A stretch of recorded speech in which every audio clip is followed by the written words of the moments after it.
Est-ce que vous trouvez justement que ces dernières années, il y a eu une complexité de la partie chocolat, une diversité très importante? Là, je vais laisser répondre un peu Marc, qui a 15 ans, 20 ans d'expérience, qui a vécu dans certaines entreprises, mais on est à la fois artisan, mais à la fois très grand technicien, et je peux certifier que Marc est un très grand technicien, parce que ça nécessite, en fonction de l'objectif que l'on veut atteindre, une adaptation des produits et un savoir-faire énorme. Là, je laisse parler Marc là-dessus.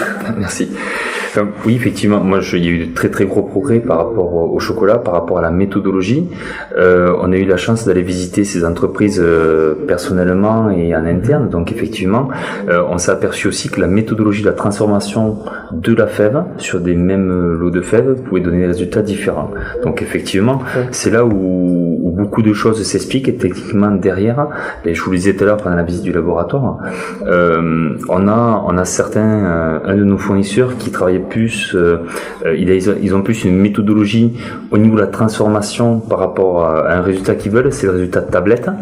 Donc c'est un chocolat qui ne pourra pas se comporter techniquement sur des mousses, sur des ganaches, comme sur de la tablette, quoi. Voilà. Donc ils développent certains arômes par rapport à leur méthodologie. On va parler du conchage, on va parler de la torréfaction, on va parler de toutes ces choses-là. Alors, ça serait long à en parler. Oui, j'imagine. Voilà. Mais effectivement. Après, il y a d'autres sociétés qui, eux, axent vers... Alors, et c'est là où c'est super intéressant. Et je pense que là, oui, effectivement, aujourd'hui, il y a eu un progrès colossal par rapport à ça, quoi. On le disait tout à l'heure, M. Salier, un pourcentage ne veut plus rien dire, quoi, voilà.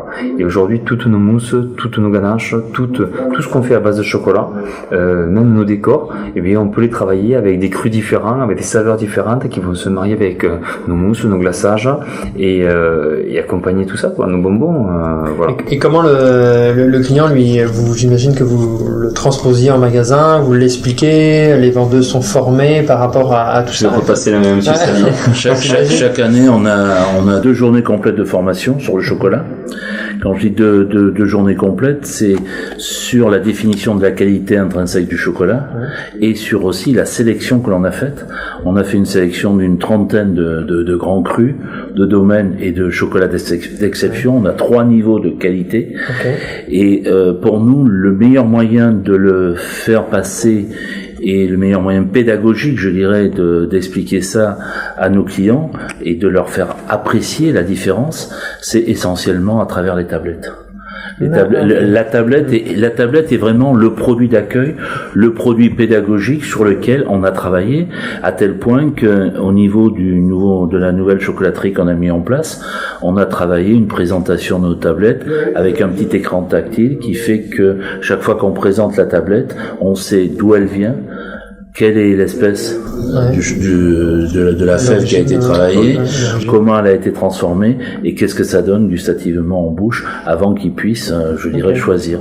Et donc ils ont un écran sur lequel, je dirais, les 30 origines apparaissent et permettent d'expliquer cela. On est en train aussi de mettre en place un petit livre justement sur toutes ces origines qui vont être totalement mises en place au mois d'octobre. Voilà, et avant de préparer, on est en train de préparer les 50 ans de Pilon 2017, où là il y aura un livre sur toutes les recettes et tous les chocolats. Super. Par rapport à tous ces types de chocolats et par rapport à la mouvance, on en parlait justement tout à l'heure de Beans to Bar, qu'est-ce que vous en pensez? Est-ce que c'est quelque chose qui vous attire? Alors moi, ça m'attire énormément et j'aurais envie d'y aller à fond, mais j'ai des techniciens à côté de moi qui me tiennent les rênes et qui me disent attendez, allez-y doucement parce que il faut quand même réfléchir sur savoir ce que peut amener le Beans to Bar dans une entreprise comme la nôtre. Ça nécessite quand même des moyens. Ces moyens sont assez importants et il faut aussi des moyens en matériel, mais aussi des moyens en hommes et en savoir-faire. Donc là, il faut être quand même très prudent. Et on s'aperçoit d'une chose, c'est que pour travailler les équilibres au niveau des mousses, des ganaches et du chocolat de couverture pour enrober nos bonbons fins à la française, parce que ce qu'on recherche, c'est quand même une finesse d'enrobage avec un intérieur où les saveurs ressortent, et on peut se permettre de faire goûter ça à nos clients et pour qu'ils prennent un maximum de plaisir. Ça nécessite une technologie, une technicité du chocolat qui est phénoménale en termes de fluidité, en termes de viscosité, en termes d'AW, en termes de stabilité, en termes de matière grasse et tout ça. Donc là, on a une facilité avec nos 3 fournisseurs actuels. Ils nous amènent, en fonction de ce que l'on veut faire, un cahier technique, une fiche technique, un cahier des charges à respecter. Et là, on peut travailler avec une technologie qui est très maîtrisée. Par contre, là où on pourrait gagner, c'est essentiellement sur le bean to bar. C'est vraiment là-bas, la tablette.